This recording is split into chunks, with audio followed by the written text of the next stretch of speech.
Don't settle for a fake snarler when you can have Beard Brothers' premium range of all-natural sausages. No fillers, no nasty artificial stuff, just meat, herbs and a whole lot of flavour. Perfect for barbecues, weeknight dinners, or any time you want real food that tastes like it should. Proudly New Zealand made, you'll find them fresh in your local Foursquare, New World and Pack and Save. Beard Brothers, crafted with care, the old school way.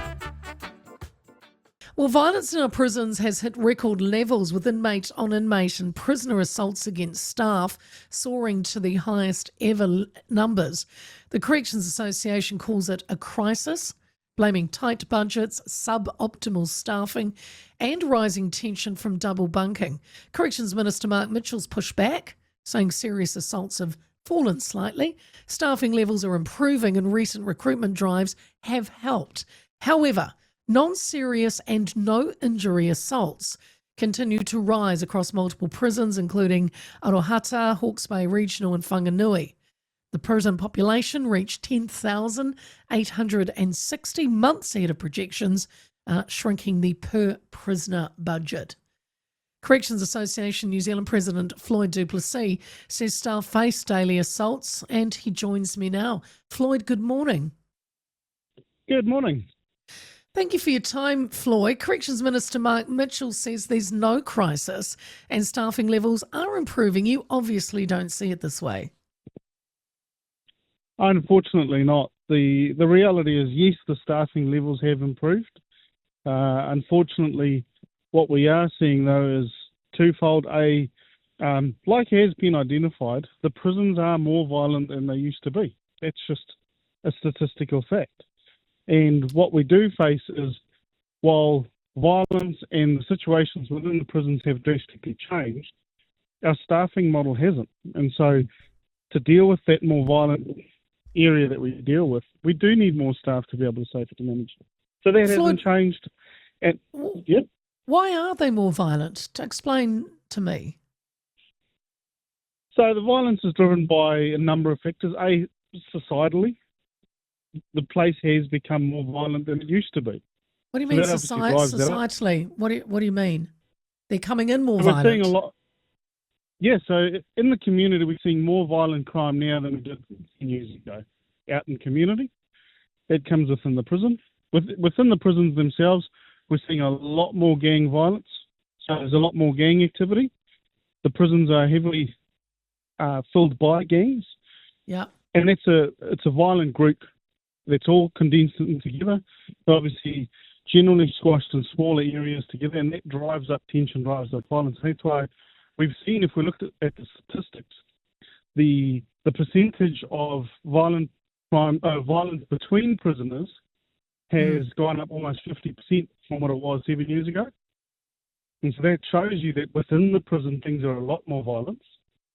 And so with that comes the violence towards staff as well. They're dealing with violence, whether it's against them or against others, on a daily basis. So prison staff are getting assaulted on a daily basis, Floyd? Yes, they are. And tell me the level, though, because, I mean, all violence is violence. You don't want it, but there's non-serious and no-injury assaults. Is that right? That is right. So there's three grades that the department has. Yeah. The one area within that the department doesn't track, and that is one of the serious components to this that almost becomes forgotten, is the mental harm aspect. So those non-serious and no injury situations, while there might not be a physical injury, when you're faced with a situation where you've had three people surround you, threaten to knock you over, and they've tried, but they haven't been successful due to staffing response and the like, that anxiety that you carry with knowing what almost happened, with knowing what was intended, and you face that on a regular basis, that is a serious problem. So in other jurisdictions around the world, things like PTSD have been recognised as a contributing factor within the correctional setting. So it's recognised. Is more staff going to take that away, though, Floyd? Like, because they're working in a prison with these violent people. It's going to happen. Would more staff stop that kind of behaviour? Unfortunately, we work in an industry where we're always going to face some degree. But Yeah. what we do know, and we see it within the prisons, if we had more staffing, it helps diminish that. Because what happens at the moment is, A, with less staff, prisoners take more chances. But B, there is a contributing factor. With the number of staff we have and the way things are being run, we're on a regular basis locking prisoners down for extended periods. That causes a lot of tension, it causes pushback, and they take it out on the staff that are standing there with them that are unlocking them. But the reality is the staff are stuck with the level of staffing they've gotten with the regime. And so by having more staff, you'd unlock prisoners more, you'd have more contact time, more time to deliver rehabilitation programs, which would, obviously as a byproduct, drop tension and help reduce some of these assaults and manage it better. I want to talk about that. So you're saying that if a prison is short-staffed, they have to lock the prisoners down for longer. Yes. How long are they supposed to be locked up for? And then how long are they locked up for if they're short-staffed? How long are we talking? So on an average, if we look at a high security setting, prisoners should be unlocked for about 8 hours a day. So that's where it should sit. Yep. Because of these situations of rolling locks and the like, what we tend to find is quite often a number of prisoners are seeing 2 hours of unlock a day. Oh, And out so of a 24-hour day, they're locked up for 22 of it. Yes, and so that's driving a lot of tension. Recently, there was a situation where a staff member was assaulted, and some of the tension was because the prisoners were angry at the fact that they're getting 2 hours a day. There's not enough time in that 2 hours for all of them to have access to things like something as simple as a phone to access to call their family. They take that out on staff, that turns into a staff assault. Now, that's unfortunate. Yes, they don't have access, but the staff have no way of influencing that. But, it's those minor things that if they had more time out, more ability and access to something as simple as a phone to use, it definitely would reduce some of the assaults. Floyd, are different prisons around the country seeing more assaults than others, or is this an issue pretty much with all of them? It's an issue at all prisons. There are certain prisons that have different makeups and different classifications. And so we do see more incidents at certain prisons, absolutely.